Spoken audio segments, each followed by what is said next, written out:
Eu queria fazer uma observação sobre algo que aconteceu fora de campo. A manifestação dos torcedores do Vasco no bairro Vasco da Gama. O Vasco está passando por um processo de banimento do futebol do seu torcedor, a continuidade do fechamento do estádio de São Januário, nós estamos vendo aí as imagens. Toda festa popular é muito bem-vinda, ainda mais quando ordeira. E olha aí o que faz o torcedor do Vasco, que está a rodadas impedido de frequentar a sua casa.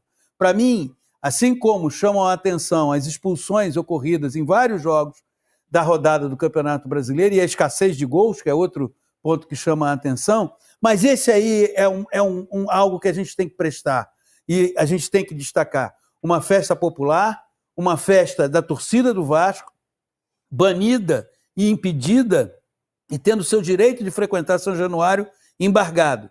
Essa festa, sem violência, com a manifestação de amor a um clube centenário, aconteceu num bairro que chegaram a dizer que ali não pode ter jogo de futebol, por pura discriminação, por puro preconceito. Então eu acho que essa é uma das grandes imagens do final de semana. Olha, tivemos 11 gols, doutor. Concordo com você sobre a imagem. A gente estava assistindo aqui muito impactado, muito impressionado com a imagem.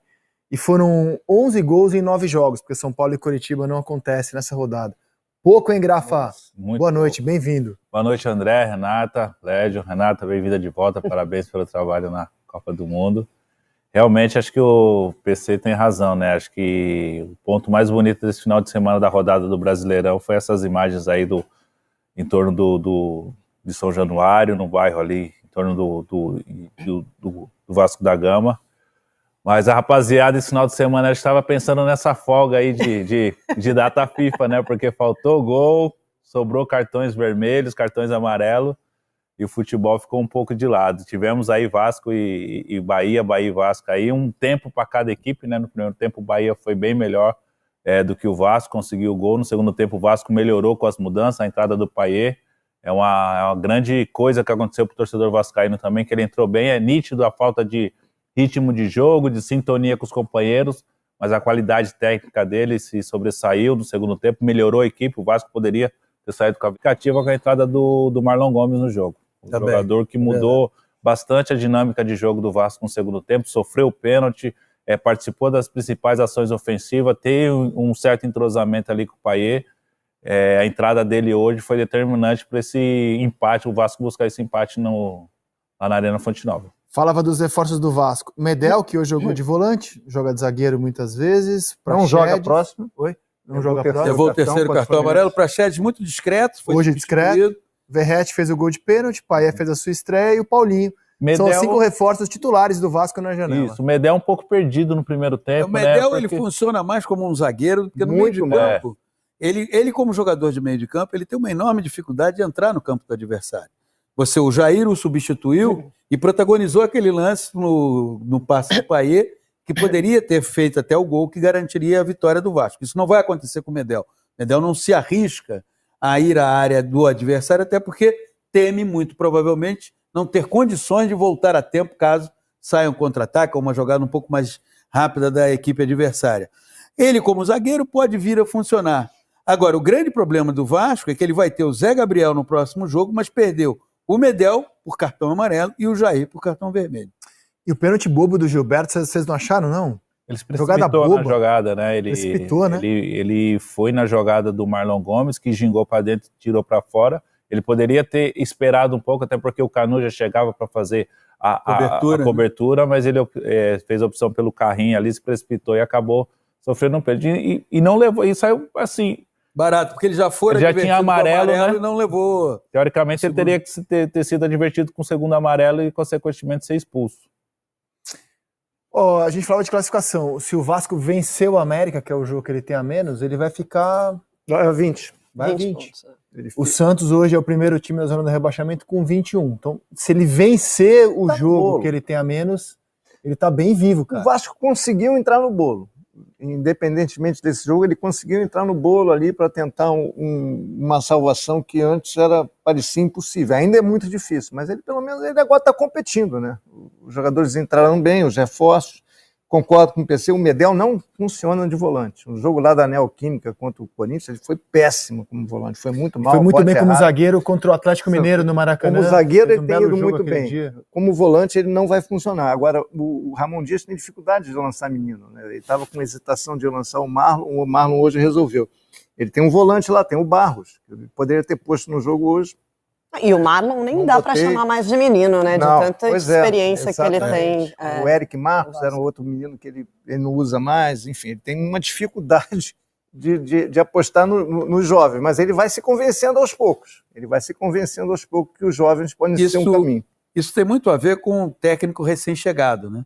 O técnico recém-chegado, ele para conhecer e confiar nos jogadores que ele vê nos treinamentos, ele leva um tempo, especialmente quando esse técnico vem de fora do país.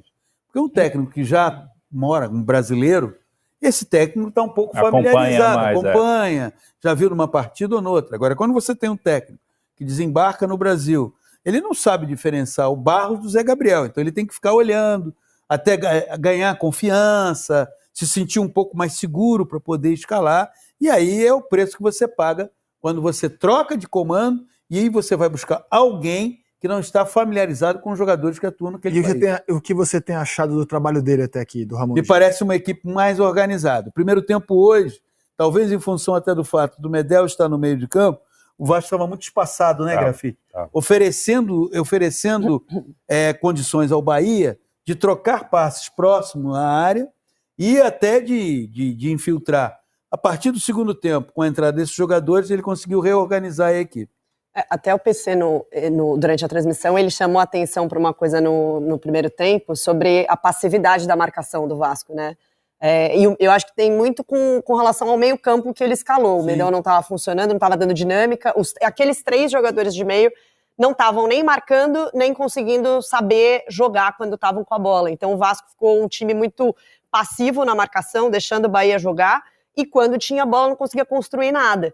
E até nos números do intervalo a gente viu que o Vasco tinha desarmado só 6 vezes no primeiro tempo, né? Então, assim, mostrava o quanto isso que o Vasco ficou sem a bola. Então, precisaria desarmar para jogar.